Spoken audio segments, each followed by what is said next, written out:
2 centimeters, across 13 acres of stone. That is the margin within which the base of the Great Pyramid of Khufu remains level, even now, after 45 centuries of wind, heat, seismic tremor, and the slow, patient settling of the Earth itself. Pause long enough to feel the scale of that statement. 2 centimeters across a square of roughly 230 meters on each side, a footprint large enough to swallow cathedrals, a platform bearing more than 6 million tons of limestone and granite. And yet its foundational plane deviates by no more than the thickness of a finger. We are accustomed to admiring the height, the vanished summit that once rose to nearly 147 meters, the gleaming casing stones that reflected desert sun like a blade. We speak of alignment to true north within a few arc minutes. We marvel at right angles approaching 1 part in 10,000. But none of that explains the stillness. Stillness is not aesthetic, it is structural. The Great Pyramid does not lean, it does not twist, it has not sunk conspicuously into one corner while lifting at another. Its internal chambers, though weathered and robbed, do not display catastrophic foundational fracture. The geometry, though battered by time, remains coherent.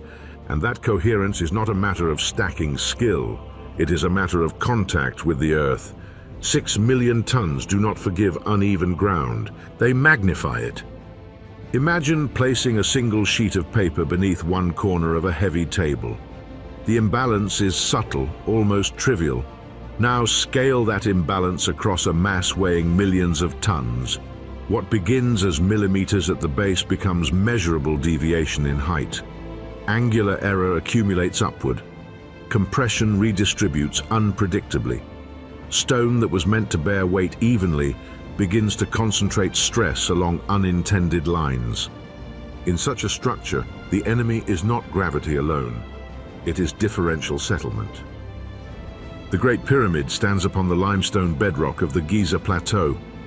That plateau is not a natural plinth carved by Providence in anticipation of a monument.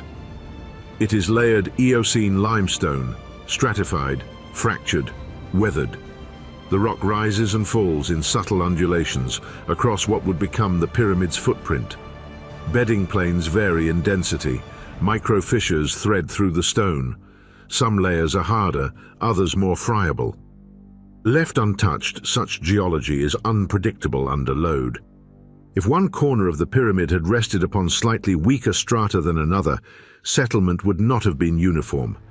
One edge might sink imperceptibly more over decades, another might resist. The consequence would not be dramatic collapse, but slow distortion, the quiet betrayal of geometry over time. Yet the pyramid does not display such betrayal, which leads us to a simple but unsettling conclusion. The ground was not accepted as found. It was altered.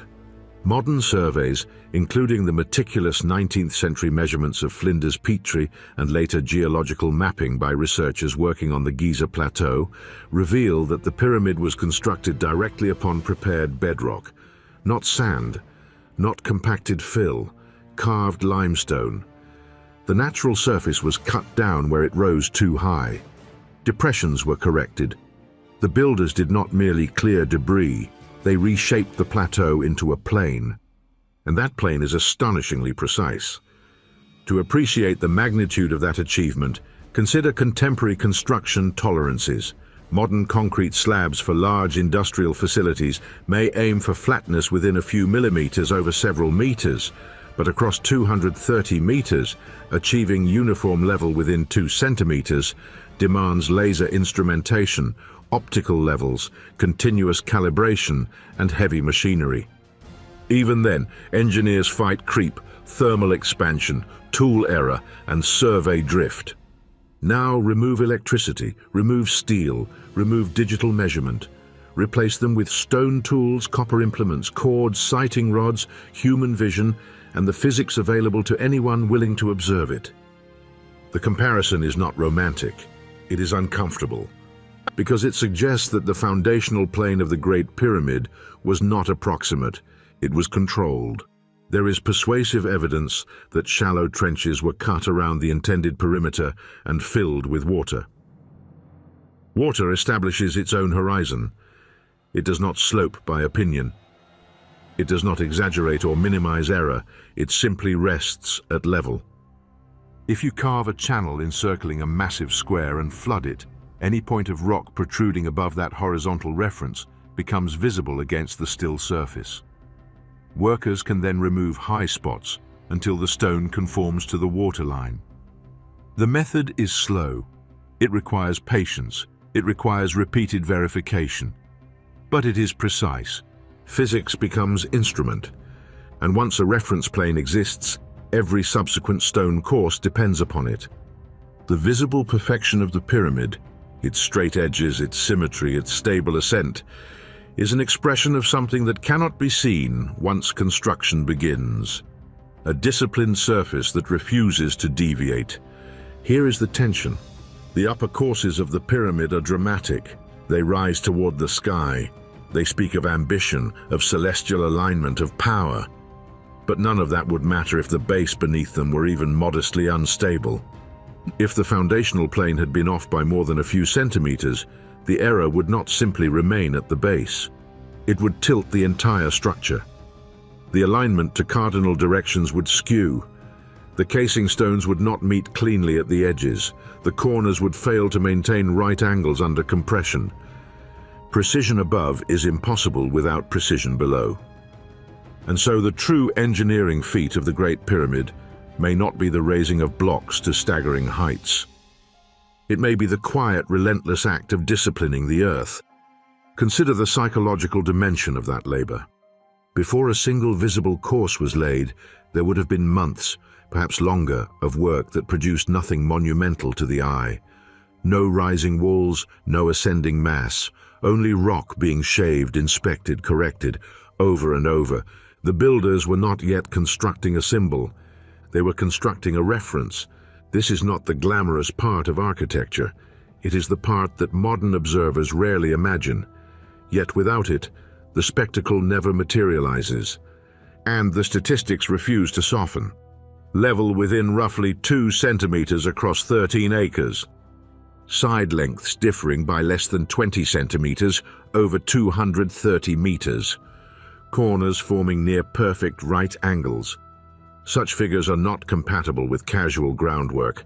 They imply process control, they imply remeasurement. They imply a culture unwilling to tolerate creeping error. We often ask how ancient Egyptians lifted heavy stones. A more penetrating question might be how they persuaded geology to comply. Because weight is honest. It reveals weakness without mercy.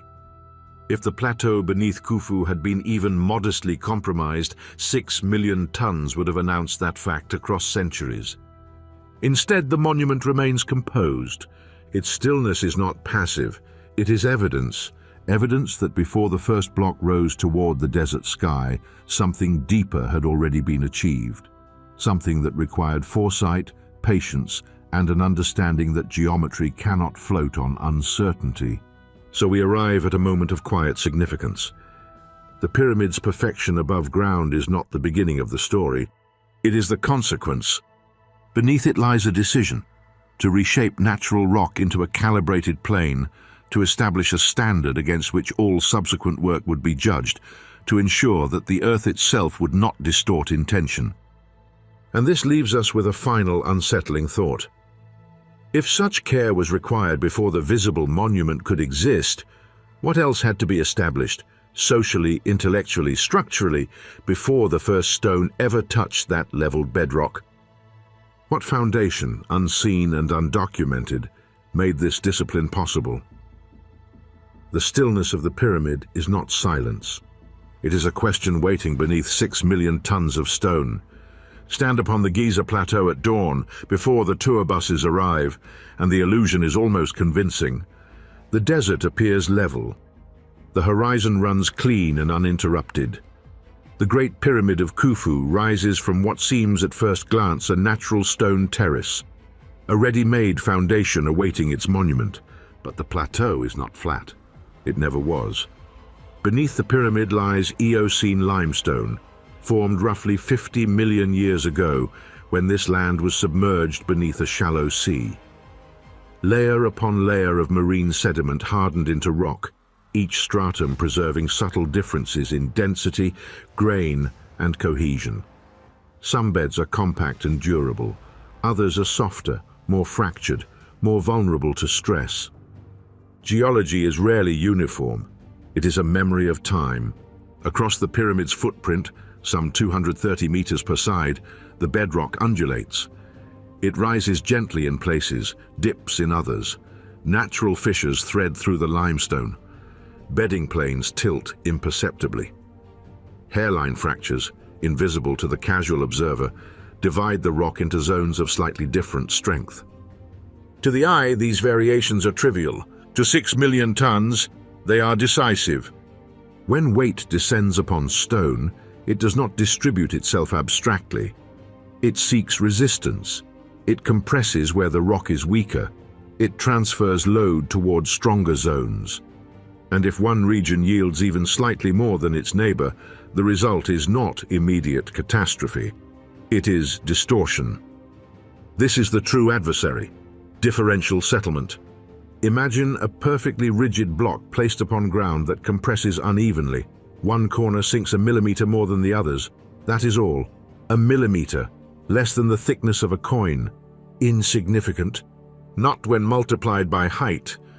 The Great Pyramid once stood nearly 147 meters tall. A 1 millimeter discrepancy at the base does not remain 1 millimeter at the summit. It translates into angular deviation. The entire structure tilts imperceptibly, altering the alignment of courses above. Compression redistributes unevenly. Stones meant to share load equally begin to carry unequal burdens. Now increase the error slightly, 2 millimeters, 3. Over decades under sustained load, minor disparities in bedrock density become amplified by mass. Stress accumulates along unintended vectors. Microfractures propagate. Corners cease to be exact. Edges drift. Geometry degrades. And once geometry degrades at scale, correction is impossible. The pyramid does not forgive foundational error. It preserves it. The Giza Plateau, composed primarily of the Mokattam Formation limestone, presents precisely this challenge. Geological surveys reveal that its surface before modification was neither smooth nor level. It bore the marks of ancient erosion, quarrying natural slope toward the Nile Valley. Some areas contained harder limestone suitable for casing stones. Others were softer and more fractured. To build upon such terrain without preparation would be to gamble the integrity of the entire monument. But let us quantify the threat more concretely. Consider a simplified model. If one corner of the pyramid's base were higher than the opposite corner by just 1 millimeter over a span of 230 meters, the resulting angular deviation would be small, yet measurable. Extend that angle upward across nearly 147 meters of height, and the lateral displacement at the apex becomes several centimeters. That is from 1 millimeter. 3 millimeters at the base could yield nearly 10 centimeters of horizontal deviation at the summit. 10 centimeters is not cosmetic, it is visible. It alters the intersection of faces. It disturbs the meeting of casing stones. It compromises the intended slope angle. It betrays the design, and this assumes static error. Add to that the slow compaction of weaker limestone beneath heavier load zones. Suppose one quadrant of the plateau contains slightly more fractured bedding planes. Under pressure, it compresses more readily. Over years, settlement accumulates not evenly but locally. The pyramid would not collapse. It would deform. Its internal chambers would experience stress redistribution. Corbelled ceilings might crack along unintended lines. Passages would shift by millimeters that compound over distance. We do not observe such systemic distortion, which means the builders faced this geological reality and refused to accept it as fate. The plateau slopes gently from southwest to northeast. Natural variations in elevation span more than trivial margins across the pyramid's footprint. There are bedding planes dipping at subtle angles. There are joints formed by tectonic stress long before human hands arrived. To ignore these conditions would have been easier. To conform the monument to the terrain would have required less labor. Many ancient structures did precisely that, adapting to slope, accommodating irregularity, accepting compromise. But the Great Pyramid does not adapt. It imposes. Its sides run straight and true as though drawn upon an abstract plane, not draped over uneven rock. Its base is level not by coincidence, but by intervention. This is the turning point. The builders confronted a geological adversary more patient than any human force. Limestone does not negotiate. It responds only to pressure and removal. It carries within it the memory of ancient seas and tectonic tension. And yet they decided the plateau would not dictate the geometry. Geometry would dictate the plateau. That decision is profound. It signals an understanding, whether formalized in theory or embedded in practice, that mass magnifies imperfection. That height amplifies error. That ambition without preparation collapses into distortion. 6 million tons act as an amplifier of truth. They reveal weakness, they expose asymmetry, they punish approximation. The pyramid stands as evidence that the amplification did not expose fatal flaws. Therefore, the flaws were addressed. Before the first visible course rose, the builders had to confront every irregularity across 13 acres of rock. They had to identify high points and reduce them. They had to compensate for depressions. They had to ensure that bedding planes of differing density would not introduce uneven compression under load. They could not rely on appearance. The plateau might look flat beneath the desert sun, but sight deceives across long distances. Human vision cannot reliably detect a millimeter deviation over 200 meters. They needed a reference that transcended perception, and that implies intent, sustained, disciplined intent. Here is the uncomfortable implication. The Great Pyramid is often framed as a monument of audacity, an act of scale so extreme it borders on obsession. But audacity without restraint is chaos. The greater the mass, the narrower the margin for error. To lift stone skyward is dramatic. To prepare ground so thoroughly that it never betrays the weight above, that is quiet, almost invisible work. Yet it is the more difficult challenge.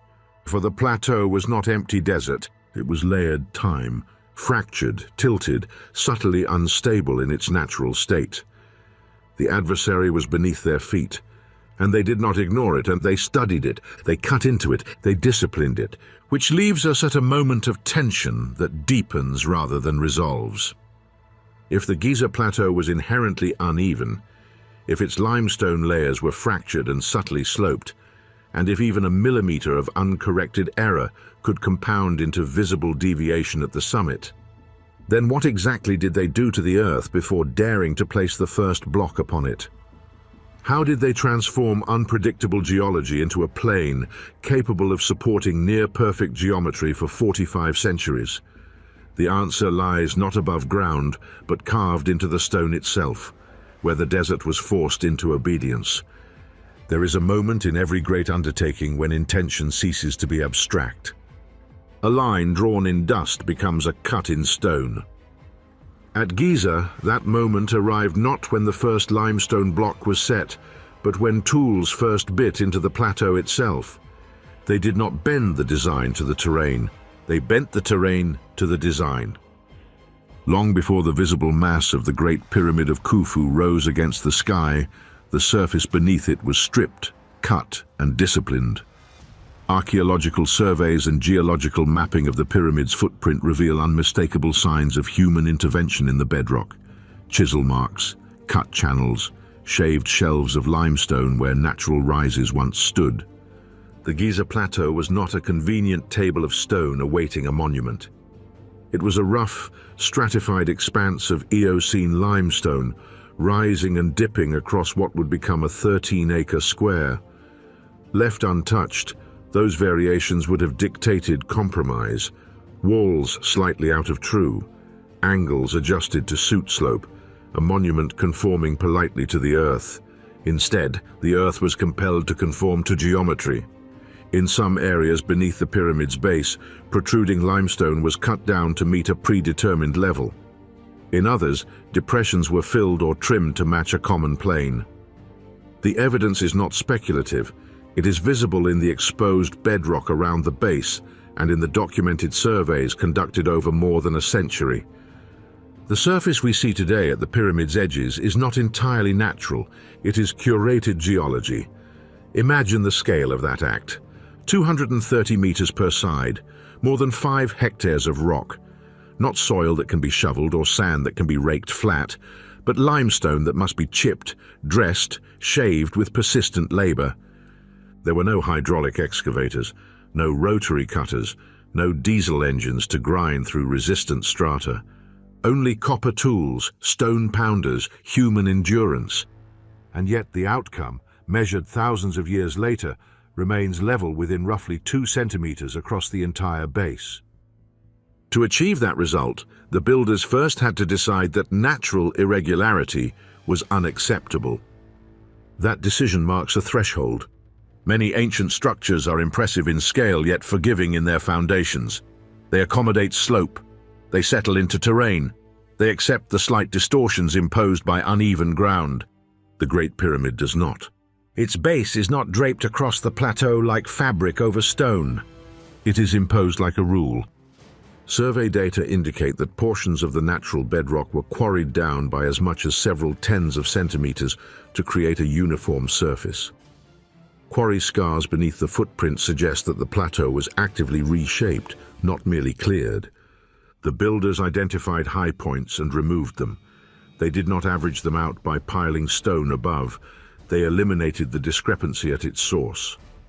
Visualize it. Methodically shaving rock from protrusions, hammering and chiseling away uneven rises. Stone dust settling in the dry air. The sun arcing overhead while nothing visible rises yet toward the sky. For months, perhaps longer, the work produces no monument, no vertical drama, only a plane, and this plane had to be consistent not locally but globally across the footprint. A slight misjudgment in one quadrant could not be compensated later by skillful masonry. Once the first course was laid, the foundational surface would define every subsequent measurement. The leveling of 13 acres without modern instruments strains the imagination. Today, engineers use laser levels projecting coherent beams across construction sites. They rely on digital sensors calibrated to fractions of a millimeter. Even then, they cross-check and recalibrate continuously to prevent drift. Now remove all of that. You stand upon uneven limestone extending farther than the eye can comfortably judge. The human eye is not reliable over 230 meters. A surface that appears level may deviate by centimeters, undetectable without instrumentation. So what did they use? The most persuasive hypothesis centers on a simple, inexorable principle. Water seeks its own level.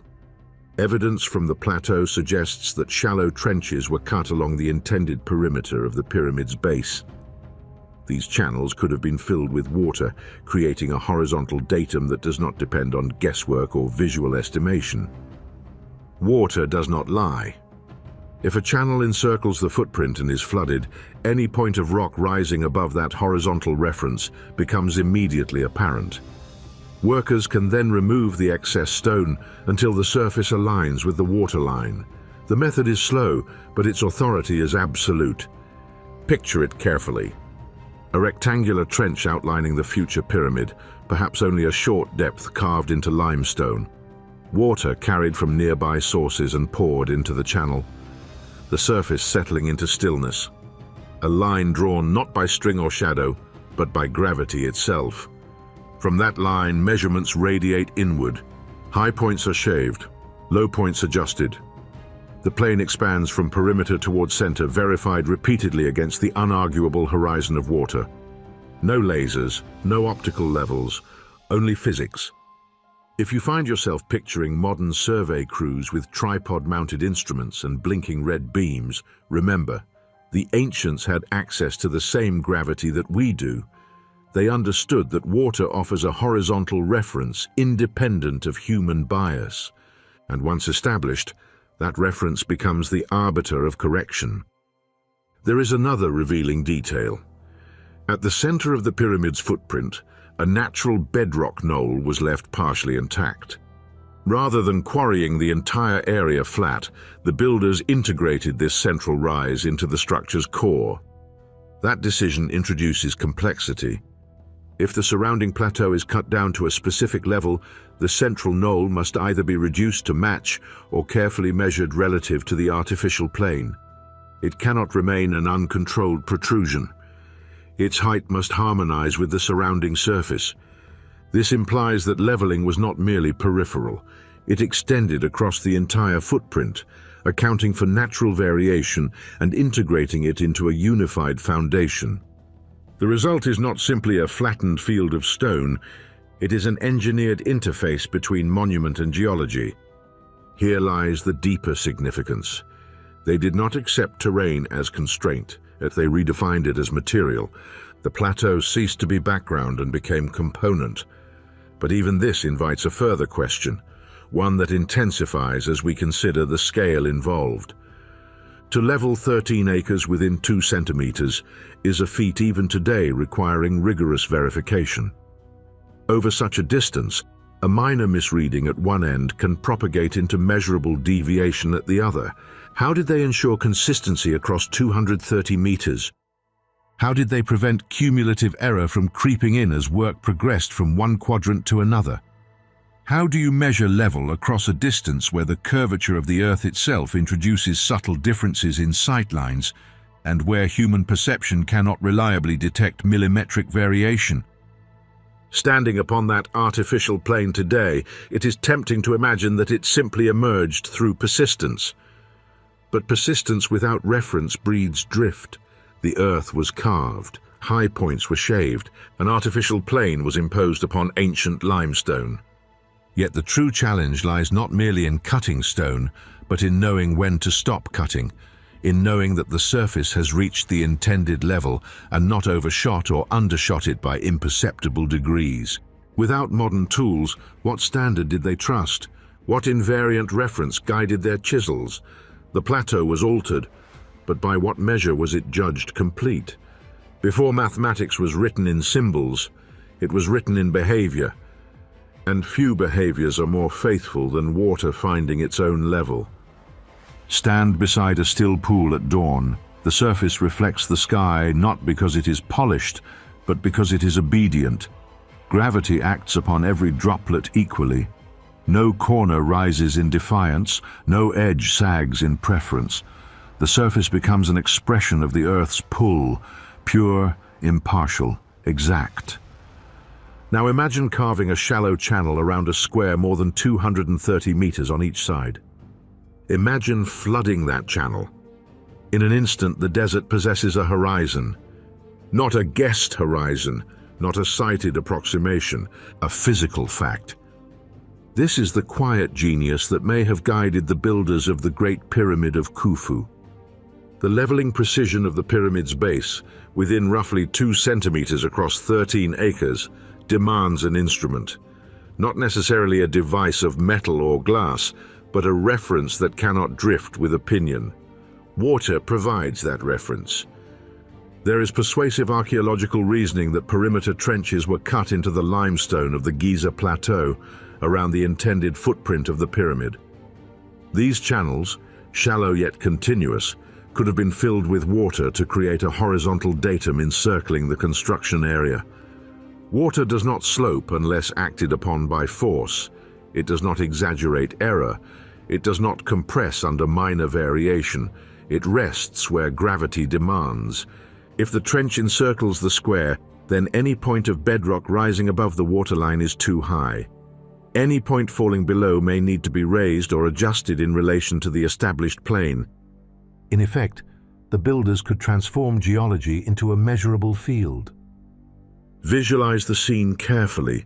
A raw limestone expanse beneath the Egyptian sun, the perimeter marked and cut, workers carrying water perhaps in skins or ceramic vessels, pouring it steadily into the carved channel. The trench fills, the surface settles. Wind disturbs it briefly, then stillness returns. The entire footprint now has a visible, tangible standard. If you are accustomed to seeing modern construction sites with green laser lines sweeping across concrete forms, consider this. A trench of water is an ancient laser level, slower, quieter, but governed by the same physics. The comparison is not poetic exaggeration. A laser level projects a beam defined by internal calibration. Water defines a surface governed by gravity itself. Both establish horizontality. Both allow deviation to be detected and corrected. The difference is not principle, but technology. And here lies the deeper implication. The builders did not need to invent new physics. They needed only to trust the physics already present. Yet trust alone is insufficient. Water as instrument requires discipline. The trench must be continuous, not broken. The bedrock walls must be cut to consistent depth. The water must be replenished if evaporation lowers the surface. Wind must be accounted for. Disturbances must be allowed to settle before readings are taken. This is not casual work. It is ritualized precision. The leveling of 13 acres using water as reference would demand repeated verification. Workers would mark points where the rock surface met the waterline. High spots would be shaved, the trench refilled or rechecked, corrections made incrementally, and crucially, the reference must remain stable. If the trench wall itself were uneven, the water would reveal that flaw as well. The perimeter would become both instrument and subject, its integrity as vital as the surface it measures. This suggests something profound. Before the pyramid could rise, a temporary world had to be created in which measurement was sovereign, noise had to be minimized, approximation rejected, shortcuts forbidden. A culture of patience must have prevailed. The Great Pyramid's base did not emerge from a single act of cutting. It emerged from cycles of correction, a dialogue between stone and water. One must imagine surveyors walking the perimeter, eyes trained not on distant horizons, but on the thin, shimmering line where water met rock. They were not lifting blocks yet, they were calibrating the earth. The leveling plane is not merely a physical surface, it is a decision to subordinate material to reference. Without that decision, 6 million tons would have amplified error mercilessly. Consider again the numbers: 2 centimeters across 13 acres. In modern engineering terms, that tolerance across such an area would invite admiration even with contemporary tools. To achieve it with nothing but manual labor and physical reference implies sustained oversight. Water provides a horizontal line at a given moment, but construction does not end in a moment. The pyramid would take years to complete. Courses would rise, weight would accumulate, pressure would settle into the bedrock. The leveling plane must not only be created, it must be preserved. This introduces a more subtle tension. Water can reveal horizontality at a given time, but what prevents the underlying rock from shifting slightly under initial loads? What ensures that reference points remain constant as work progresses? The builders would need fixed benchmarks, points cut into stable rock that serve as enduring standards against which later measurements are checked. Perhaps marks were inscribed into bedrock at specific elevations. Perhaps cords were stretched repeatedly between reference points. Whatever the method, the discipline had to extend beyond the initial flooding of trenches. Water is honest. Humans are fallible. The interface between the two requires vigilance. One can almost feel the mental strain of such work. Each correction must be modest enough to avoid overshooting. Remove too much rock and you create a depression that must be compensated. Remove too little and the plane remains flawed. The process is iterative, slow, unforgiving, yet what emerges from it is a foundation capable of bearing enormous mass without visible distortion. If you imagine the pyramid as a triumph of vertical ambition, pause and reconsider. Its first triumph was horizontal. Before the first course rose skyward, the earth beneath it was compelled into compliance with gravity's own rule.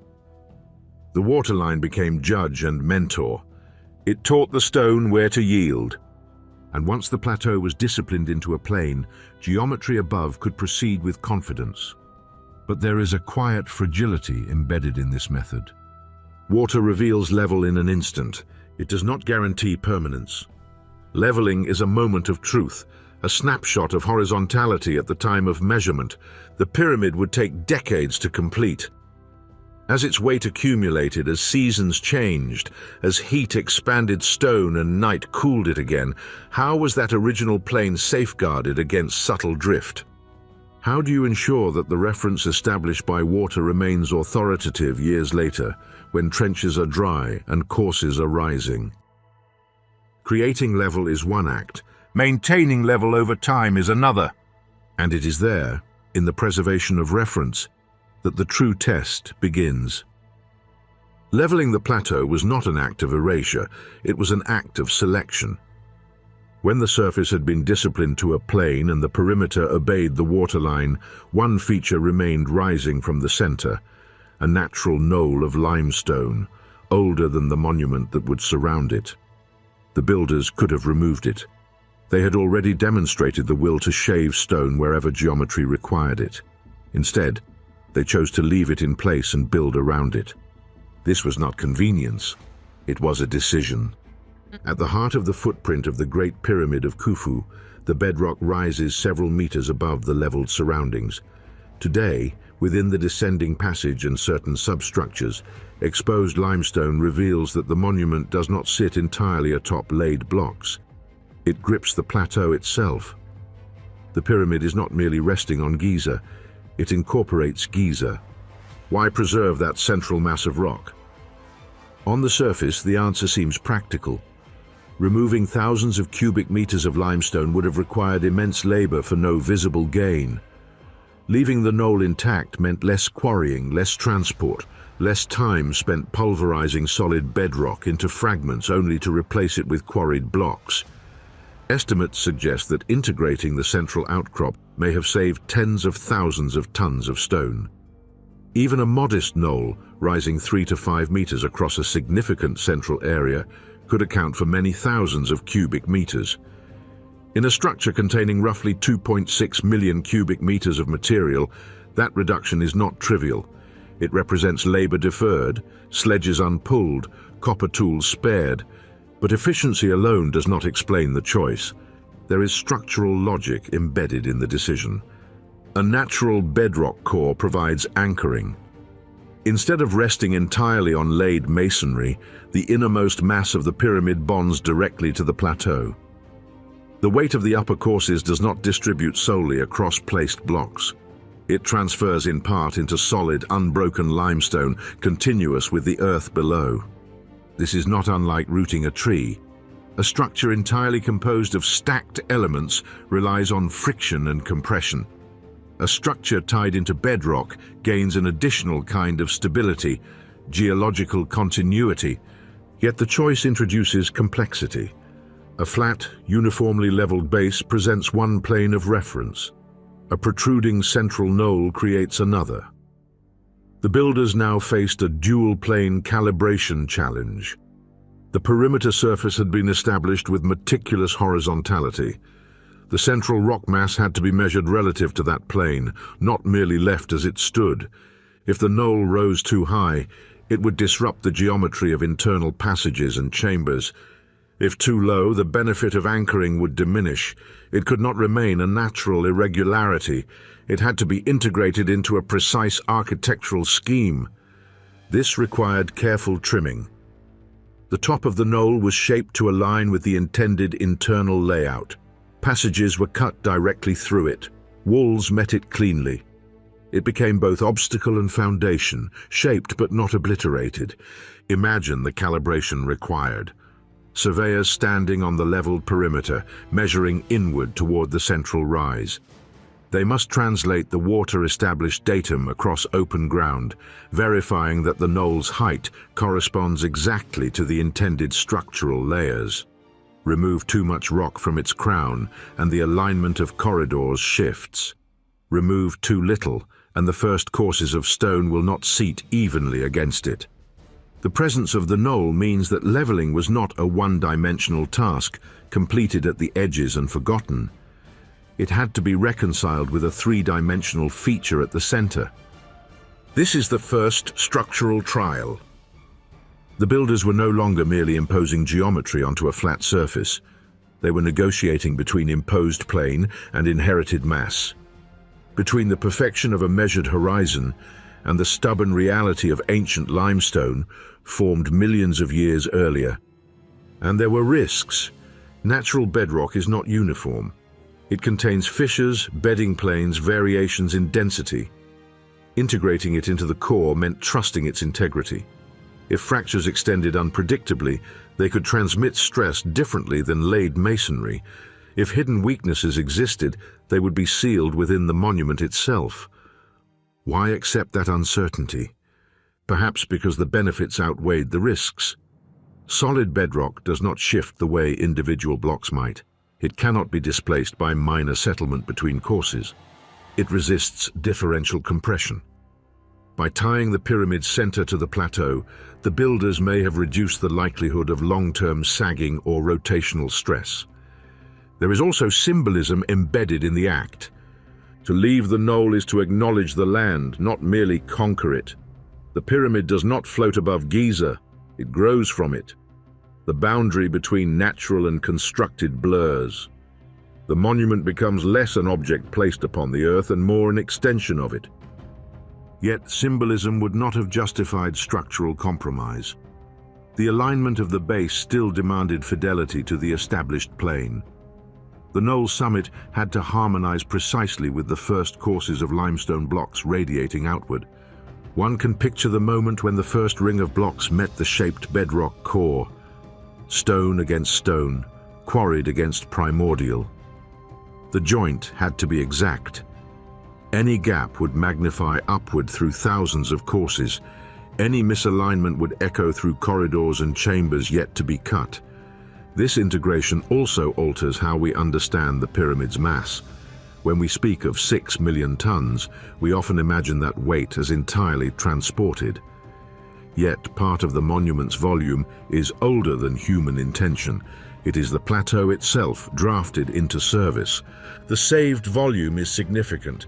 If even 10,000 to 20,000 cubic meters of bedrock were incorporated rather than replaced, that equates to roughly 25,000 to 50,000 tons of material left undisturbed, thousands of labor days spared, countless tool strikes avoided, efficiency not through reduction of ambition, but through intelligent acceptance of what the land already offered. Still, the decision binds the pyramid intimately to its foundation. It is no longer a detachable structure that could, in theory, be disassembled and relocated. Its core is geological. Remove it, and you remove part of the plateau. The monument and the earth beneath it are fused. That fusion raises a deeper question. If the pyramid is anchored into bedrock at its center and seated upon a leveled plane at its perimeter, how tightly is it bonded overall? Does it rest by gravity alone, or does its integration with the plateau create a more profound mechanical unity? We tend to imagine the pyramid as stacked weight pressing downward, but perhaps it is also interlocked, keyed into the earth not just by mass, but by continuity of stone. The leveling of the plateau created a perfect plane. The central knoll ensured that the monument would never be entirely separate from its origin. Stone shaped by human hands met stone shaped by geological time. The first structural trial was not whether blocks could be lifted, it was whether the monument could be made to grow from the land without surrendering precision. The base was level, the core was anchored. The pyramid had begun to fuse with the plateau, but gravity alone does not explain stability. The question lingers, quiet but insistent. Exactly how inseparable did they make it? When the first course of stone was finally brought forward, the work changed character. Up to that point, the labor had been subtractive. Rock was cut down, high places were humbled. The plateau was disciplined into a plane and reconciled with the central knoll. But the moment the first limestone blocks touched that prepared surface, subtraction gave way to contact. And contact is where commitment becomes irreversible. The interface between bedrock and first course is not dramatic to the eye. There are no soaring lines, no visible triumph. Yet mechanically, it is the most consequential joint in the entire structure. Every block above, every chamber, every relieving stone, every outer casing slab would ultimately transmit its weight through that thin boundary where shaped limestone met shaped limestone. The first stones could not simply rest on uneven ground and rely on mass to correct imperfections. Weight does not fix misalignment, it amplifies it. If a block bears more heavily on one edge than another, stress concentrates there. Microscopic irregularities become zones of pressure. Pressure becomes cracking. Cracking becomes weakness. So the surface beneath the first course had to be more than level. It had to be intimate. The prepared bedrock was smoothed carefully where outer casing stones would sit. The contact area needed to be continuous enough to distribute load evenly, yet not polished in a way that reduced friction. It is a delicate balance. Too rough and point loads emerge. Too smooth and lateral resistance diminishes. The builders were working without formal stress equations, but not without experience. They understood weight. They understood that stone under compression behaves differently than stone under tension. They knew that a broad, flat contact spreads force, a narrow ridge concentrates it. When the first course was set, its underside met the plateau across wide surfaces. The load from above would not descend as a narrow spike, but as a distributed field. Each block became part of a network, sharing pressure with its neighbors, passing force downward and slightly outward through friction and compression. Imagine 6 million tons rising gradually above this interface. The pressure at the base would eventually reach several tens of tons per square meter. Not enough to crush limestone, but enough that any irregularity would reveal itself over time. If one stone bore slightly more weight because of a tiny projection beneath it, that projection would experience higher stress. Under sufficient load, it could fracture or compress, redistributing weight suddenly to adjacent areas. That redistribution might be minor, or it might propagate. This is why the first course is not simply a starting line. It is a membrane between geology and architecture. The outer casing blocks demanded even greater care. Their precision defined the visible geometry of the pyramid. Beneath them, the bedrock had to be shaved to match their intended alignment. A deviation of a few millimeters at the base could echo upward across 146 meters of original height. Load transfer in a pyramid is not purely vertical. Because of the inward stepping of courses, weight is directed slightly toward the center as it descends. This inward component enhances stability, pressing stones together rather than outward. But that same geometry means that any imbalance at the base can introduce subtle rotational forces. Consider a hypothetical difference so small it seems trivial: 3 millimeters. If one corner of the base were to settle just 3 millimeters more than the others, less than the thickness of a fingernail, the geometry of the entire structure would respond. Across a base length of about 230 meters, a 3 millimeter differential introduces a slope of roughly 1 part in 76,000, nearly imperceptible at ground level.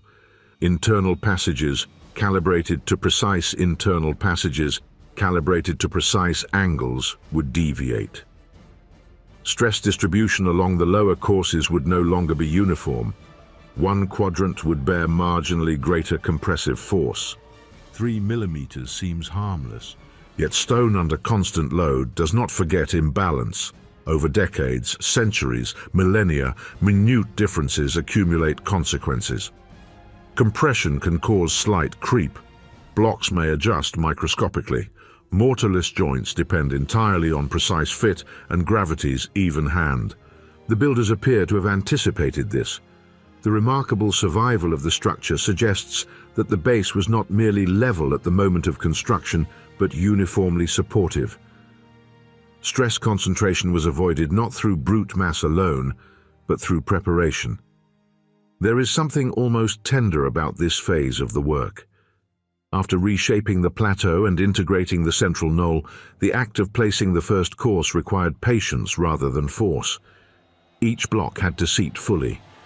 Workers would test stability, perhaps rocking slightly to feel for unevenness, shaving away minor protrusions beneath until the stone settled without wobble.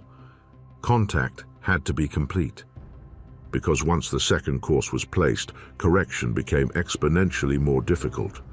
By the time the structure reached even a fraction of its final height, adjusting the base would be impossible. This is the deepening commitment.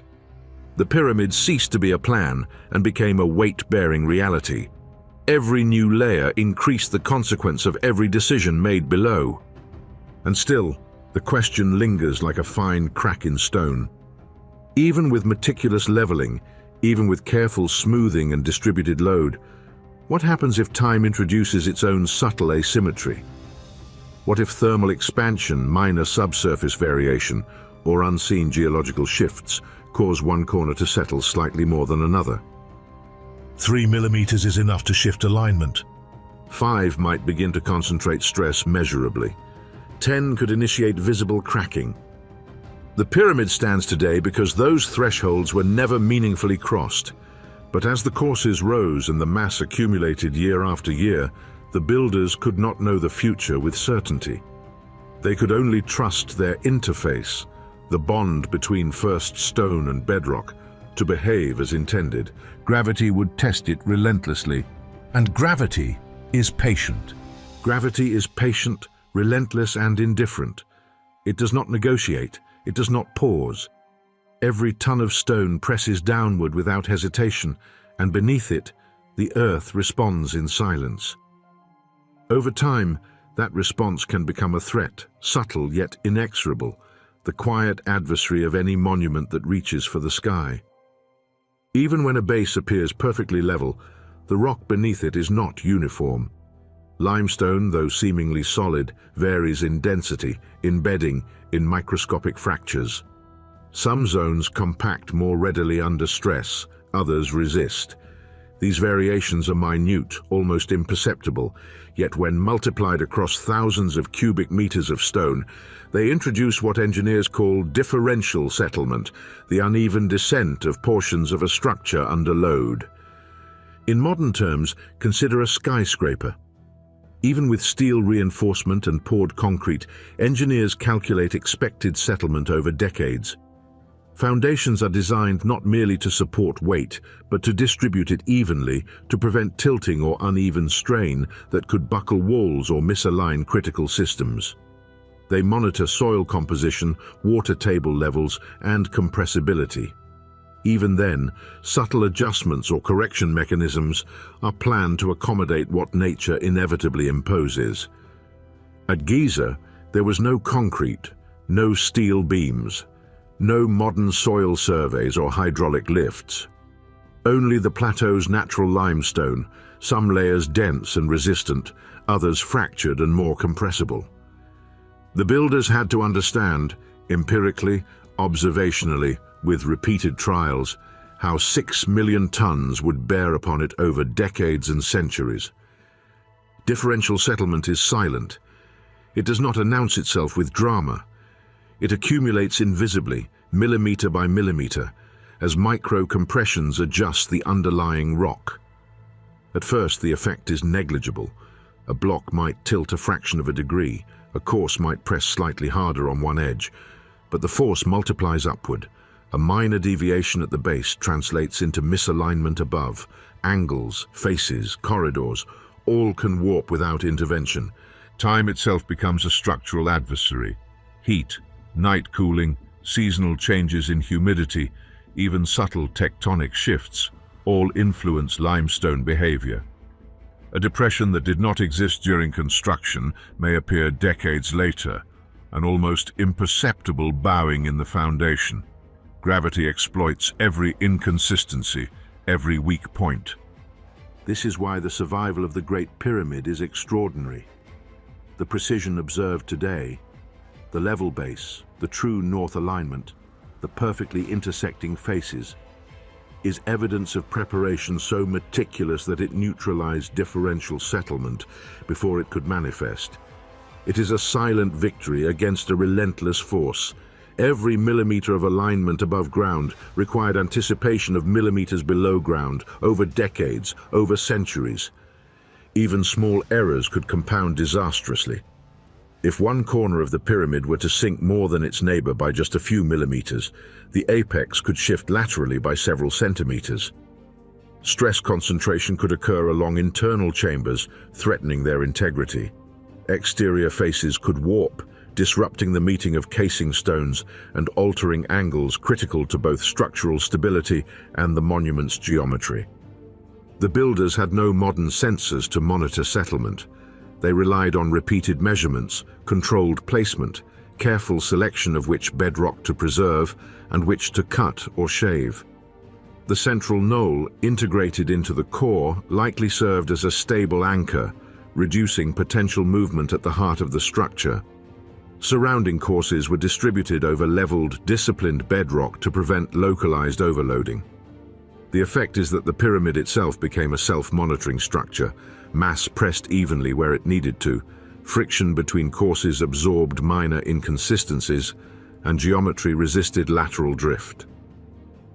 When modern engineers compare the Giza Foundation to a contemporary skyscraper, the scale of the challenge becomes even more apparent.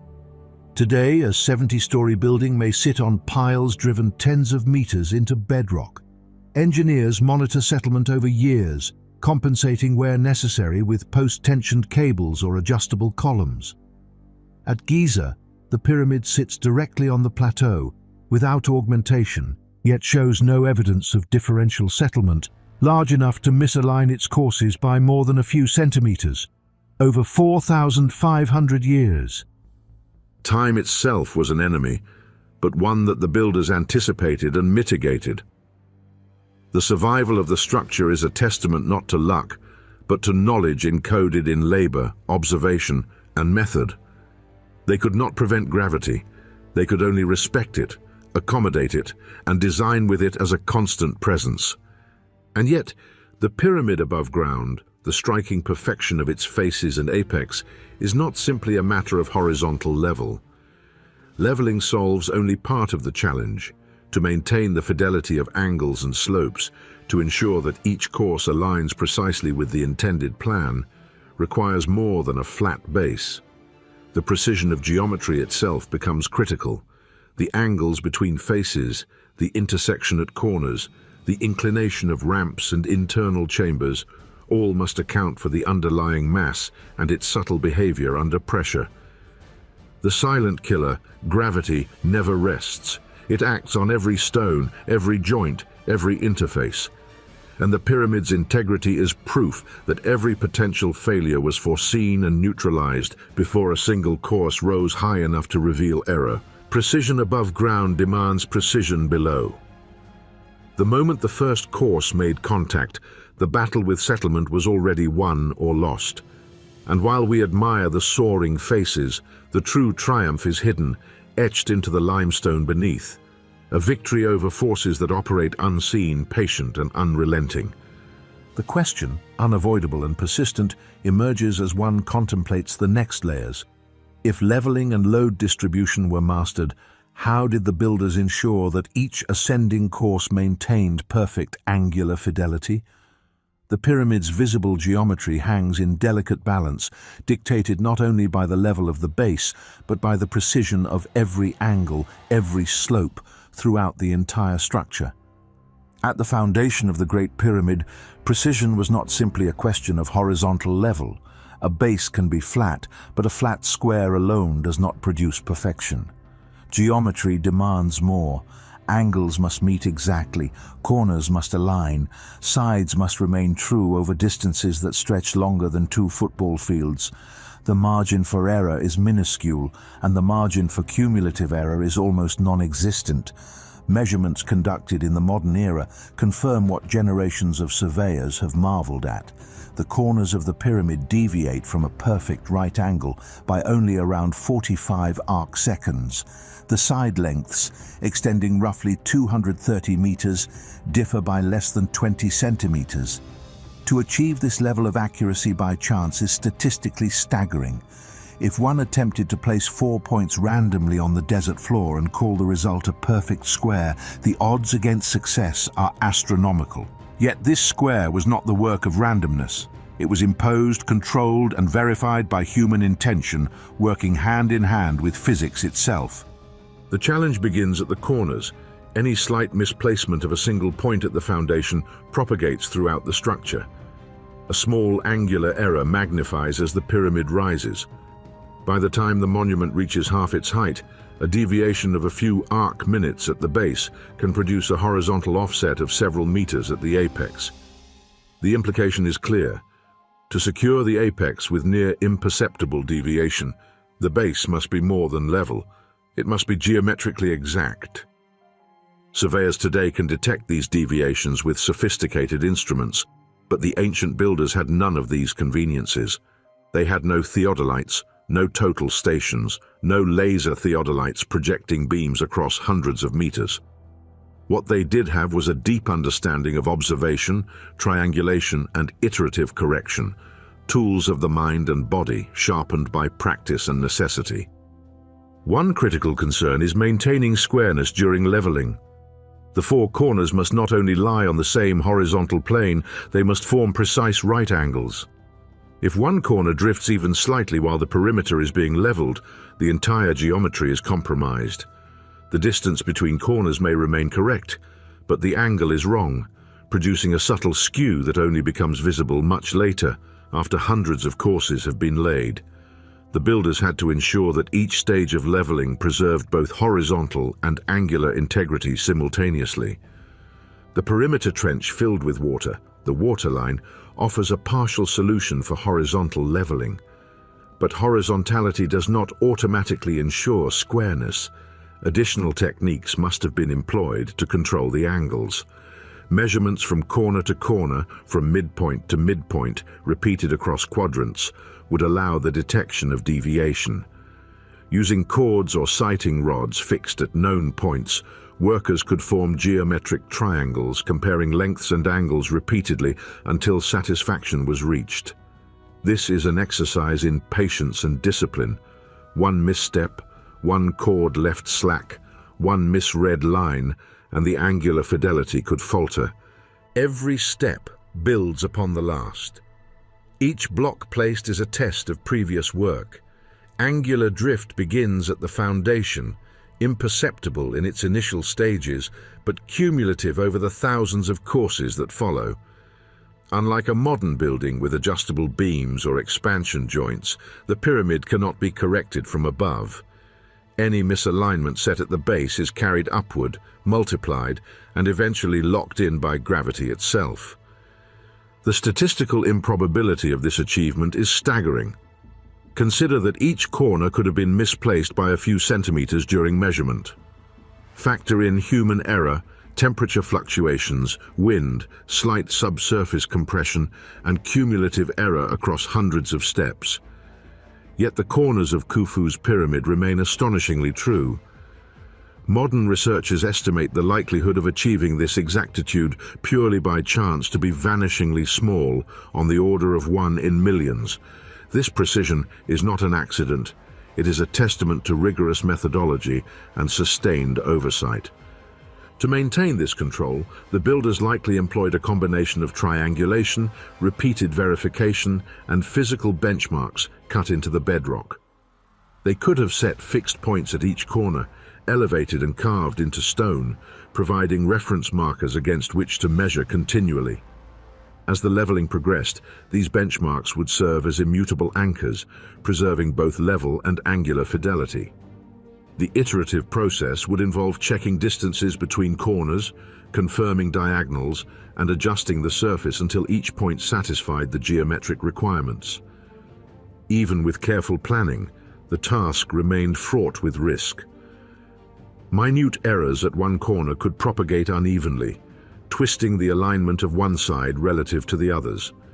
A misalignment of a few millimeters at the foundation could translate into misalignment across dozens of meters, and by the time the pyramid reaches a height of 146 meters, even an arc-second discrepancy could affect the visual and structural integrity. Every measurement, every adjustment, every shave of stone had to be considered in relation to the entire structure. The interplay between angle, distance, and load is subtle but unforgiving. Corners act as hinges in the invisible skeleton of the monument. Side lengths enforce the angles. Slight deviations redistribute stress.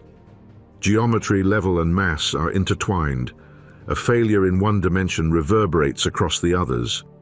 The first course, anchored to the leveled plateau, carries the weight not just of stone, but of precision itself. It is here, at the foundation, that the pyramid's intellectual triumph becomes clear. The ancient builders were not merely lifting blocks or quarrying stone. They were imposing an exacting framework upon the earth. The magnitude of their ambition required not only labor but foresight, an understanding that the visible perfection above could only exist if every invisible measurement below was controlled. The corners, the sides, the diagonals, these were not incidental. They were arbiters of success. One misaligned angle, one slight error, and the entire geometric integrity could falter. And yet, after more than 4 millennia, the Great Pyramid exhibits angular accuracy that modern surveyors still struggle to reproduce, even with instruments far beyond what the ancients possessed. Every line cut in the plateau, every perimeter trench filled with water, every chord stretched across limestone, every subtle adjustment of the bedrock. These were steps in a calculation that demanded both skill and reverence. The probability of such precision occurring by chance is almost zero. It was human ingenuity harnessed to the immutable laws of geometry and gravity. And yet, even after achieving level and angular fidelity, the work is not finished.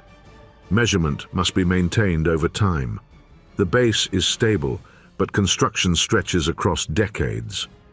The pyramid rises gradually, each course adding weight, each block testing the stability of the prior layer. How did the builders ensure that angles remained true as the weight accumulated? How did they prevent drift over years when stones settle imperceptibly, when temperature and seasonal variation apply their subtle influence, and when even a single misalignment could magnify upward into catastrophic deviation? The answer lies at the intersection of observation, repetition, and discipline. The interface between geometry and gravity had to be continually verified. The foundation was not static, it was dynamic, continually reconciled with the work above. The pyramid's geometry demanded constant vigilance, an unbroken chain of measurement that tied each moment of construction to an invisible, perfect baseline. The magnitude of that challenge, the need to preserve absolute angular precision across centuries and millions of tons of stone, is almost incomprehensible. And yet, here it stands. A testimony not to luck, but to mastery over measurement itself, and to a vision of stability that begins with the unseen lines cut into bedrock and extends skyward, course after course, toward the apex. In modern engineering, we take for granted the tools that allow measurement to be preserved: laser levels, steel tapes, calibrated instruments that can be checked against known standards and adjusted with precision. At Giza, none of this existed, and yet the Great Pyramid of Khufu displays tolerances so precise that it rivals modern constructions. How was this achieved? Not through invention alone, but through a culture of invariance, a civilization committed to process, discipline, and the relentless preservation of measurement across decades. The first course was laid on leveled bedrock, anchored to the central knoll, corners squared, diagonals verified. But even this was only the first step. Any baseline is only as reliable as the methods used to maintain it. The ancient Egyptians faced challenges that would be familiar to any surveyor. Cords stretch under tension, rods warp with humidity or sun, marks fade or chip. Small deviations compound quickly. 1 millimeter lost here, 1 millimeter misread there, and the consequences ripple upward, magnified by every additional course of stone. Consider a simple cord used to measure a straight line between 2 points. Pull too hard, and it stretches. Let it sag, and the line bows. Even if the cord is tensioned correctly, repeated use or environmental changes can subtly alter its length. Yet to achieve the base's precision of 2 centimeters across 13 acres, such inconsistencies had to be anticipated and corrected. Measurement had to be verified again and again. Every chord must be checked against the bedrock, against benchmark points, and against other chords. A single error left unchecked could distort the angles of a corner or the alignment of an entire side. Rods, too, presented challenges. Long wooden rods might be cut from palm or cedar, but no material is perfectly stable. Wood expands with moisture, shrinks with heat, bows with age. The Egyptians mitigated this by repeated verification cycles. They would measure, record, adjust, and remeasure. Benchmarks carved into bedrock were likely referenced not once but hundreds of times over the course of construction. Each repetition reinforced fidelity, reducing the chance that a single error could propagate through the pyramid. This was not a casual process. It required a culture that valued consistency above speed, accuracy above spectacle. The laborers and overseers were not merely executing orders, they were custodians of an abstract principle that measurement, once established, must not drift. Every block, every line, every angle depended upon it. The repetition, the verification, the attention to minute detail. This is what allowed the construction of a structure whose tolerances remain astonishing today. It is tempting to view the pyramid as a monument to a king, to grandeur, to eternity. But the evidence suggests another perspective. The visible perfection of the pyramid is inseparable from the invisible rigor beneath it. A culture capable of sustaining such discipline is itself a rare artifact. We might call it a measurement culture, a society in which process is sacred, and deviations are not merely corrected, but prevented through institutionalized habits of verification and recalibration. Process discipline is, in a sense, a lost technology, not the technology of copper chisels or sledges, but the technology of sustained collective precision. It is a technology encoded not in stone, but in behavior, in ritual, in expectation. It is the repeated checking of baselines, the respect for the integrity of reference points, the understanding that a small error at one end of a chord can echo across hundreds of meters and centuries. Imagine the rhythm of work on the plateau. Teams moving between benchmarks, inspecting chord lines, confirming rod lengths, checking angles, measurements recorded, adjustments made, trenches refilled, surfaces corrected, errors anticipated, caught and neutralized before they could escalate. The pyramid becomes not just a construction, but a manifestation of disciplined observation, a monument to the act of sustaining measurement itself. Even more striking is that this culture had to operate over decades. Khufu's pyramid required years of labor, likely across multiple reigns of skilled workers. No individual could oversee the entire process. Standards had to be transmitted, methods taught, verification cycles institutionalized. Knowledge of tolerances and procedures became communal, embedded in the workforce, perpetuated across generations of artisans. Every block carried the imprint of this collective, disciplined cognition. It is within this lens that the pyramid's true character begins to emerge. Perhaps it is less a monument in the conventional sense and more a calibration device, a physical expression of a civilization's mastery over measurement and material. Its perfection is not just aesthetic, it is procedural. Each level, each course, each stone reflects a commitment to invariance, to the unbroken fidelity of process. The idea is unsettling in its implications. We are accustomed to equating monuments with symbolism, with grandeur or religious intent. Here, the grandeur lies in control itself, the control of angles, levels, alignments, and the immutable laws of physics. The pyramid becomes a record, not only of human labor, but of an institutionalized understanding that reality, once measured, must be preserved with unwavering consistency. And this is where the tension deepens. Preserving horizontality and squareness over time is one challenge. Doing so while the monument rises, while thousands of tons accumulate, while natural forces act silently and incessantly, is another. The culture of invariance had to be absolute, or the visible perfection above would have failed to emerge at all. Yet even such a culture has limits. What happens when a single chord stretches beyond expectation? When a rod warps in the sun? When a subtle misalignment goes unnoticed for hours or days? The stakes are enormous.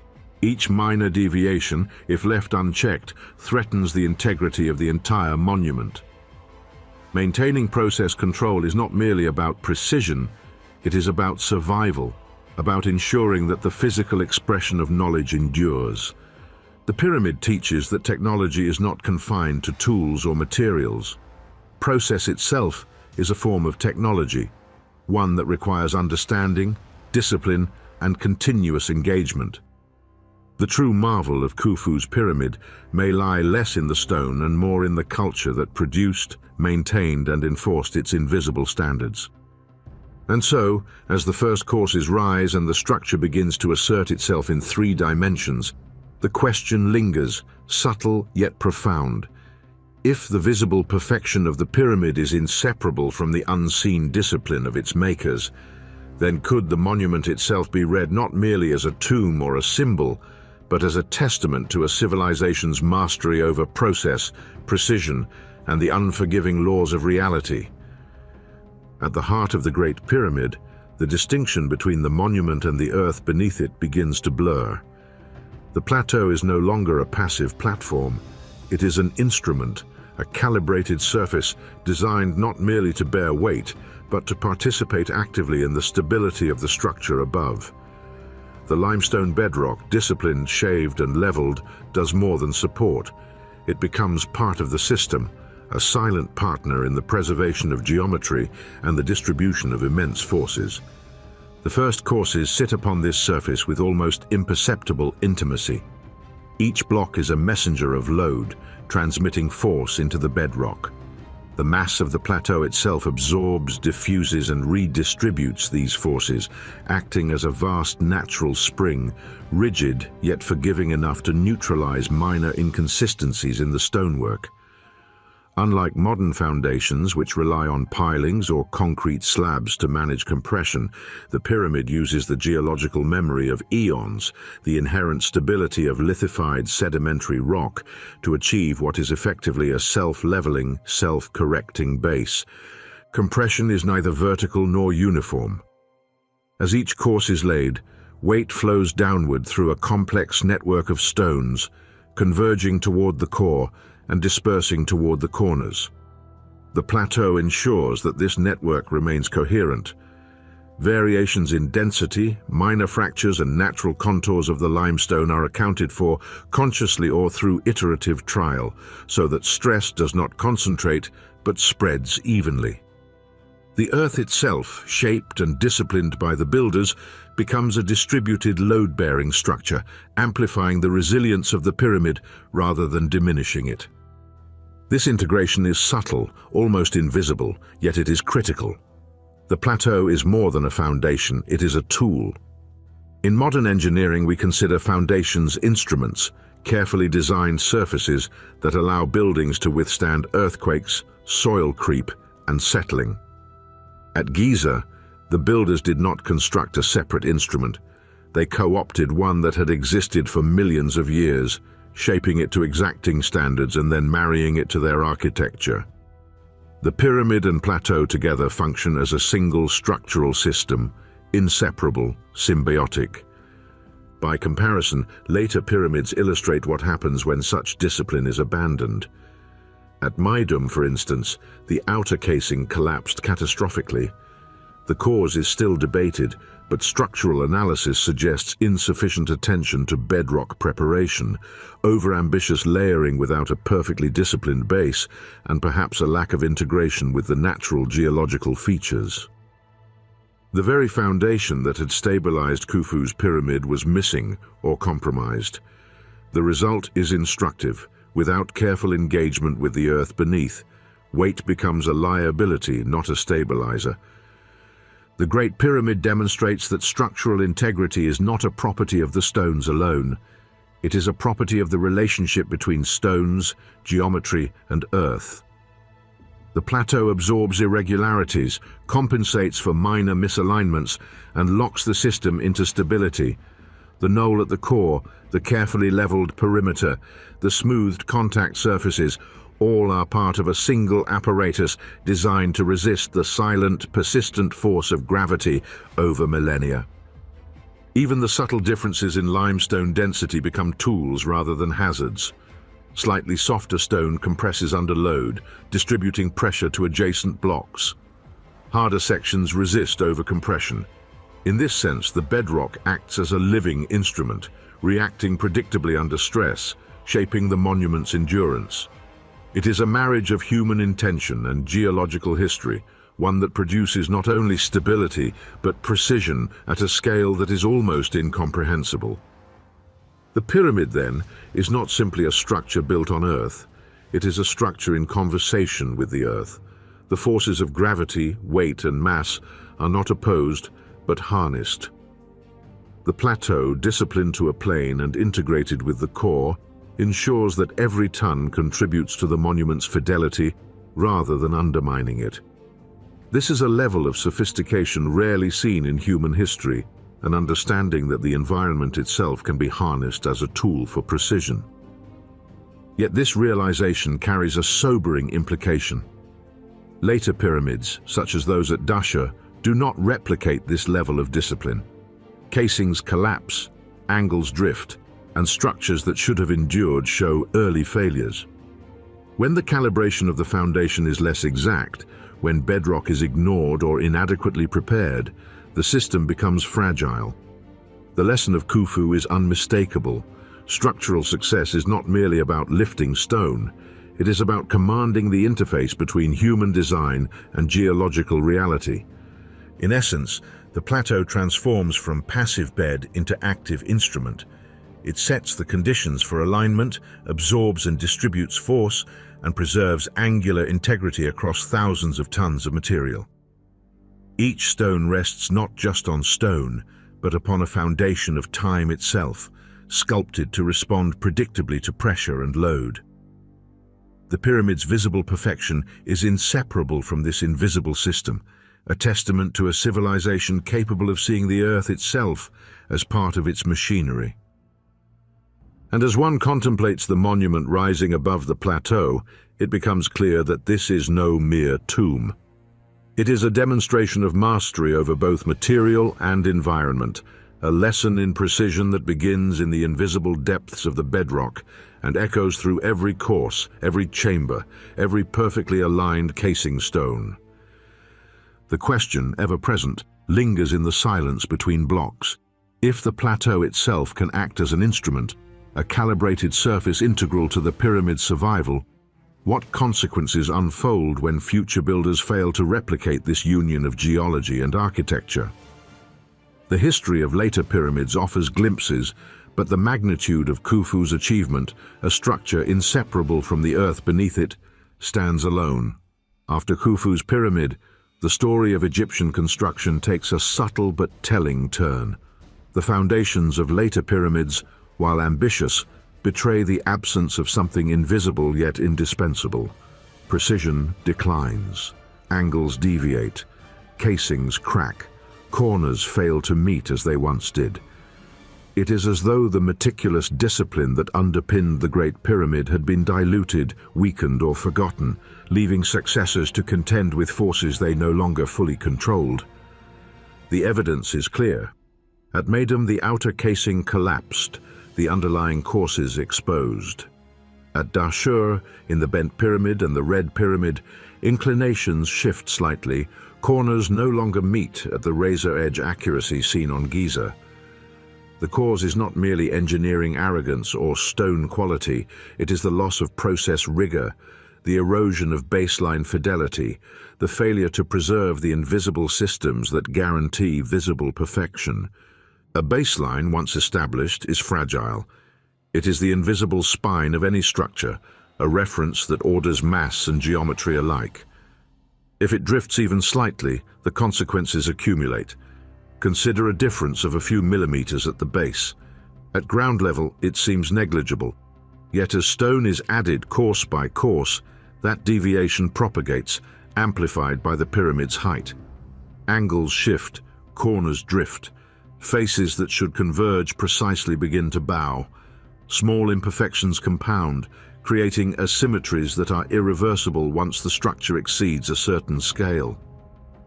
The process demands vigilance. Horizontal leveling, angular verification, corner alignment, all must be continuously monitored. Khufu's builders understood this. They did not measure once and assume permanence. Every chord, every rod, every trench was rechecked, recalibrated, verified repeatedly, sometimes over decades as the pyramid rose. Each repetition preserved the baseline. Each course locked the previous layer into a network of forces that resisted drift. When that vigilance wanes, precision falters. Even the most careful leveling cannot withstand unchecked cumulative effects. Settling, temperature, minor subsurface shifts, these are forces always at work. Without sustained attention, even a millimeter of baseline loss can cascade.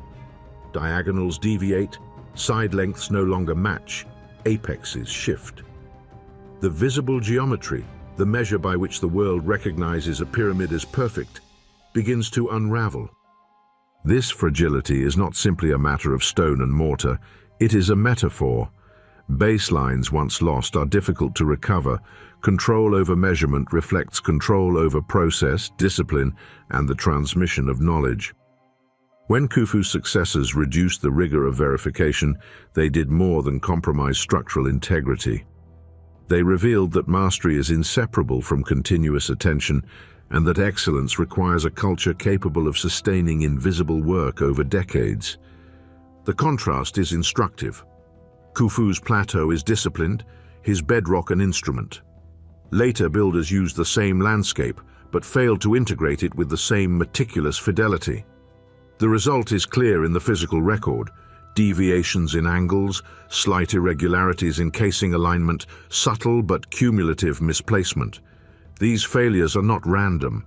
They are the echoes of lost process, the consequence of allowing baseline drift to go unchecked. The lesson is stark. Perfection above ground is inseparable from control below. Without continuous verification, without an institutionalized culture that preserves precision across time and labor, geometry itself becomes fragile.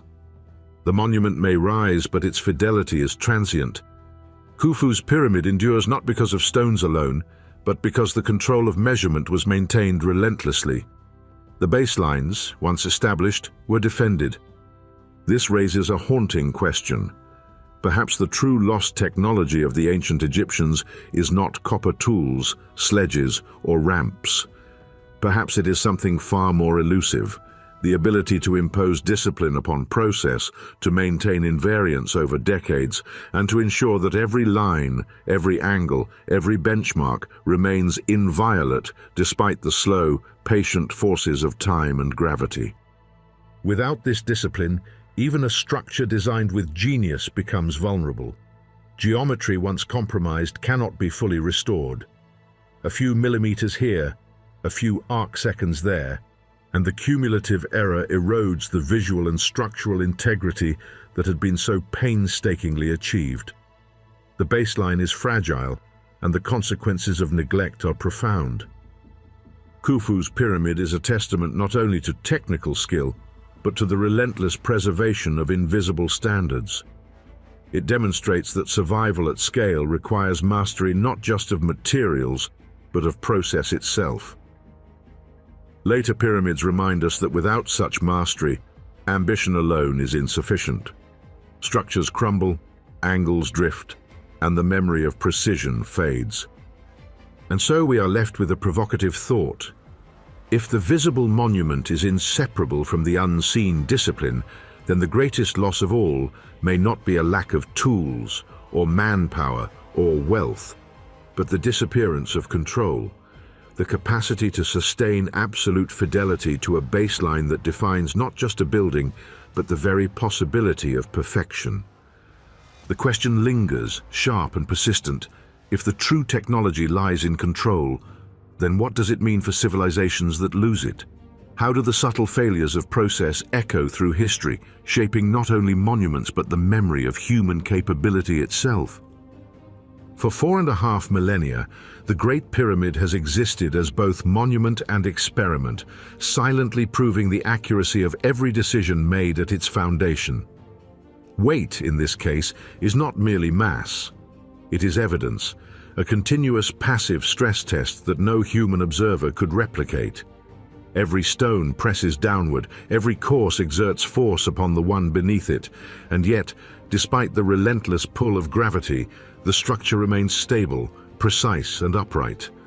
It has endured earthquakes that rattle the desert. Seismic events, both subtle and moderate, have passed through the Giza Plateau, yet the pyramid stands with its geometry essentially intact. Its corners remain aligned, its sides retain the intended inclination, and its apex maintains the theoretical position dictated by design. Where modern engineers might rely on sensors and reinforcements to detect and correct shifts, the Great Pyramid offers proof that thoughtful engagement with natural forces can substitute for artificial intervention. Erosion, too, has tested the monument.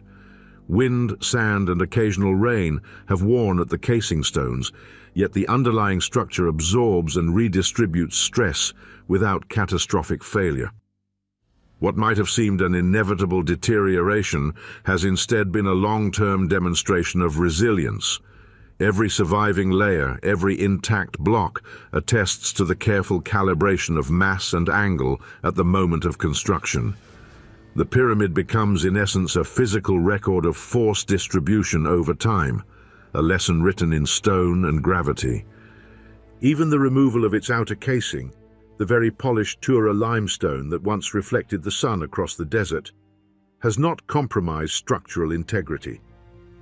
The inner core, supported by the disciplined interface with the bedrock, bears the weight effortlessly, a silent vindication of design decisions made thousands of years ago. Where some might see only stripped grandeur, the truth is more profound. The structure functions as intended, regardless of cosmetic loss. Weight proves the principle, and time validates the method. Viewed this way, the pyramid is a long-duration physics experiment. The builders imposed a system of forces, angles, and mass onto the bedrock, and the Earth responded over centuries. The result is data, recorded not on paper, but in millimeters of preserved alignment, in the stability of corners, in the enduring true north orientation. Modern engineers conduct stress tests over months or years. Here, the test spans millennia. Every earthquake, every temperature cycle, every load redistribution serves as a new trial, and the structure continues to pass with near-perfect scores. Weight becomes a witness to precision. Where verification methods of the past were manual, human, and ephemeral, gravity acts continuously, unrelenting and unbiased. It does not forget, it does not forgive.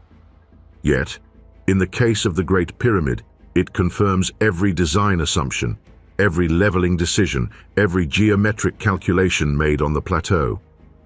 The very mass of the structure functions as both challenge and measurement tool, proving that the interface between human intent and natural force can achieve extraordinary fidelity. Even more striking is the scale. 6 million tons of limestone press downward, yet each course and chamber maintains its alignment, proving that the invisible preparation beneath the surface, bedrock leveling, knoll integration, perimeter control, was not theoretical. It was real. It worked, and it continues to work. No modern engineering software, no calculated reinforcement, no intervention from humans is required. Time itself serves as the final arbiter, and the pyramid passes with unbroken precision. In this context, the structure teaches us something subtle but profound. Measurement, when properly anchored to the laws of physics and disciplined in execution, endures.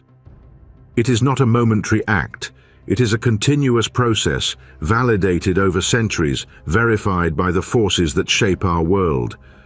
The Great Pyramid becomes an ongoing experiment in load distribution, stability, and the predictability of materials and geometry under sustained stress. And yet the lesson is not merely engineering, it is philosophical. The pyramid's survival demonstrates that foresight, discipline, and understanding of fundamental principles can create outcomes that transcend generations. It is a dialogue between human intention and natural law, a record of what happens when process and material converge with extraordinary precision. Even now, as we measure its corners and recalibrate our understanding of its angles, the pyramid speaks. It is still teaching, silently, continuously, and unerringly. Every ton of limestone, every degree of slope, every millimeter of settled bedrock is data, accumulated over centuries, affirming principles that modern civilization is only beginning to fully appreciate. The question arises, quietly but insistently. If this monument has survived every conceivable stress test for 4,500 years, what does it teach us about the fidelity of measurement, the discipline of construction, and the human capacity to impose lasting order upon a chaotic world? The answer may be more than architectural. It may be a meditation on permanence, control, and the interaction between knowledge and the forces that shape reality itself. Even today, in an era of steel, concrete, and digital measurement, the challenges faced by the builders of Khufu's pyramid echo across modern megaprojects. Skyscrapers, bridges, dams, all rely on precisely established baselines to maintain stability. Surveyors use water levels, laser instruments, and GPS technology to measure horizontal planes, angles, and elevations with millimeter accuracy. Foundations are poured with exacting specifications, often anchored deep into bedrock to resist settlement. Yet despite the sophistication of modern tools, the vulnerability of even the most advanced systems to drift is constant and unavoidable. Consider a contemporary high-rise. Engineers can calculate expected settlement in soil and design compensation systems to prevent tilt. Still, micro-movements occur. Differential settlement can cause stress concentrations, minor misalignments, and even structural failures if left unaddressed. Precision in measurement is no guarantee of permanence. It is an ongoing negotiation with forces that are always at work. The longer the structure, the taller it rises, and the more massive its materials, the more critical the baseline becomes. A deviation of a millimeter at the base may translate into centimeters at the upper stories, a discrepancy that can compromise both geometry and function. In technology, the same principle applies, though invisibly. Atomic clocks, GPS satellites, and global positioning systems provide reference frames for everything from navigation to telecommunications. Millimeters matter in orbit, as timing errors or drift can propagate into kilometers of positional inaccuracy on Earth. These systems, like the pyramid, are only as reliable as their baselines and their preservation. Without continual calibration, verification, and redundancy, the precision upon which entire societies depend could unravel. The comparison is striking. The Great Pyramid, built without lasers, sensors, or GPS, maintains its millimeter and arc-second tolerances over 4,500 years. Modern skyscrapers, despite their advanced instruments, can exhibit measurable differential settlement over decades. Bridges bend under cumulative stress, concrete dams crack and leak. Invariances that are assumed today must be actively maintained. In antiquity, they were engineered into the process itself, disciplined across generations of laborers. Khufu's monument becomes a reference point in itself. Its stability is a silent reminder that permanence is achieved not merely through materials, but through process. The continual verification of measurements, the anticipation of movement, and the integration of structure with the environment. The plateau, the knoll, the leveled bedrock, all serve as baseline instruments that hold the geometry of the pyramid, with a rigor modern engineers can only replicate with electronic feedback systems. Yet this dependency carries its own vulnerability. Modern civilization relies on invariant references every day: atomic clocks for timekeeping, satellites for location, standards for measurement.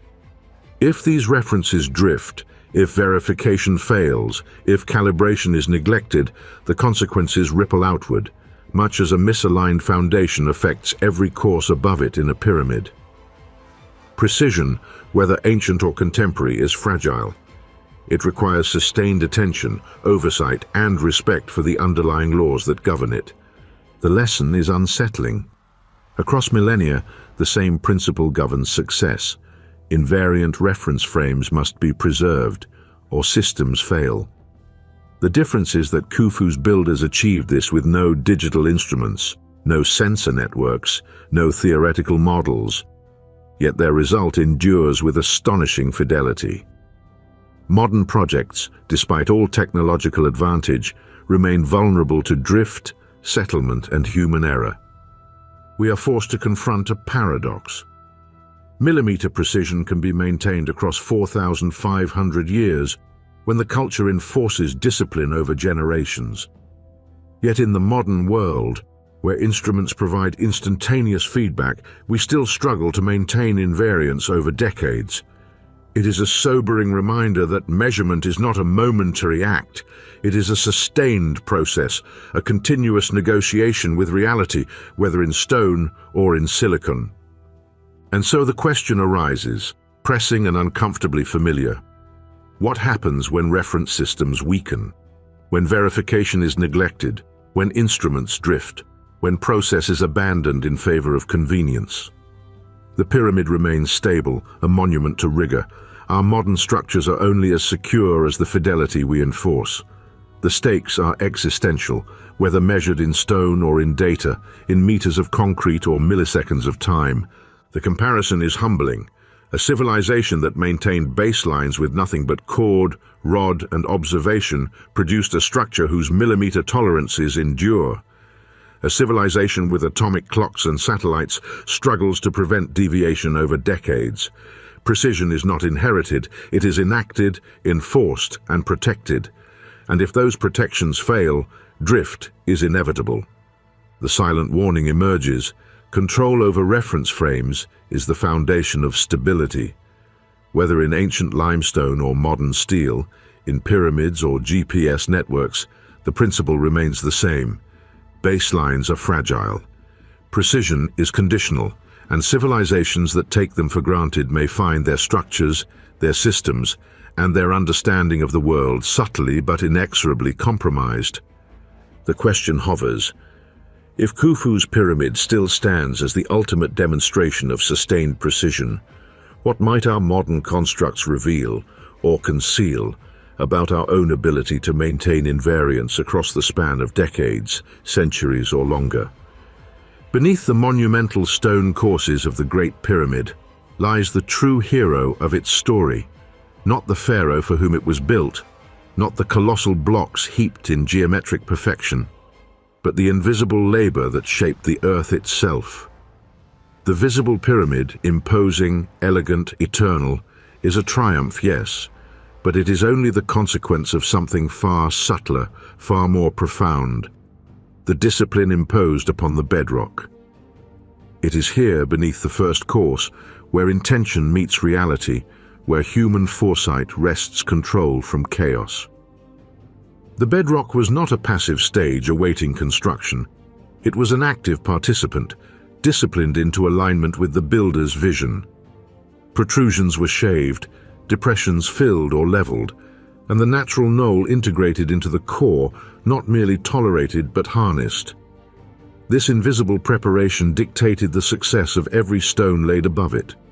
The foundation was a living instrument, absorbing, redistributing, and reconciling forces in a way that a modern engineer would envy. The pyramid rests not on the desert, but on a carefully calibrated interface with the earth itself. This labor was meticulous, iterative, and unrelenting. Every cut into limestone, every smoothing of a surface, every measured distance carved into stone ensured that the first course, the anchor for 6 million tons, would not merely sit, but perform. Slight errors were not tolerated. They were caught, corrected, and disciplined out of the system. It is this invisible work that allows us to marvel at level tolerances of 2 centimeters across 13 acres, side length deviations under 20 centimeters, and corner angles accurate to 45 arc seconds. Without the hidden labor beneath, such precision above ground would be impossible. We often equate heroism with visibility, the towering pharaoh, the grand procession, the spectacle of colossal construction. Yet in Khufu's pyramid, the hero is invisible. It is the labor that cannot be seen, the measurement that cannot be touched, the verification that leaves no mark. The hero is the repeated checking of baselines, the preservation of geometry across decades, the anticipation of settlement and drift before a single block is lifted. The human mind, disciplined and methodical, transforms bedrock into an instrument capable of sustaining perfection. The earth itself is disciplined into compliance. Natural fractures, subtle slopes, density variations, all are accounted for, measured, and integrated. The plateau ceases to be simply a location and becomes a tool, a co-architect in a system that unites natural law and human intention. The pyramid above, with its perfect alignment, smooth casing, and unwavering geometry, is only the visible shadow of this invisible achievement. Reconsider the statistics that stunned surveyors. Level across 13 acres to within 2 centimeters, side lengths consistent within 20 centimeters, corners square to 45 arc seconds. These figures are no longer mere curiosities or examples of ancient ingenuity. They are evidence of a disciplined process, of continuous human oversight, of a culture capable of sustaining absolute fidelity to a baseline over decades. Each number now carries deeper meaning. It reflects the success of invisible labor shaping reality itself. This invisible hero also reframes our understanding of construction. The pyramid is no longer just a tomb or a symbol of divine authority. It is a demonstration of process mastery, a monument to discipline, and a record of human ability to integrate with, rather than merely exploit, the natural world. The stone blocks are dramatic, yes, but they are secondary. The foundation, the leveling, the calibration. These are the elements that define success, the quiet triumph upon which the visible world depends. And yet the story forces us to reflect on our own modern efforts. If we built today without stable baselines, without the discipline to maintain them, what would endure? Skyscrapers, bridges, and satellites rely on precisely the same principles: measurement, verification, and control over invisible variables. Without them, the visible achievements crumble, twist, or drift. The lesson from Khufu is stark and humbling. The endurance of a civilization's monuments depends less on size, spectacle, or material, and more on the invisible work that imposes order upon chaos. We have spent millennia marveling at the Great Pyramid's outer perfection, yet its true story lies beneath. The invisible hero, the disciplined interface with the earth, has borne the weight of time, force, and gravity, sustaining geometry that has confounded humans for centuries. Every course, every angle, every millimeter of tolerance is a testament not merely to skill, but to the quiet triumph of foresight and rigor. The pyramid stands today, 4,500 years later, as a reminder that true mastery is not always visible.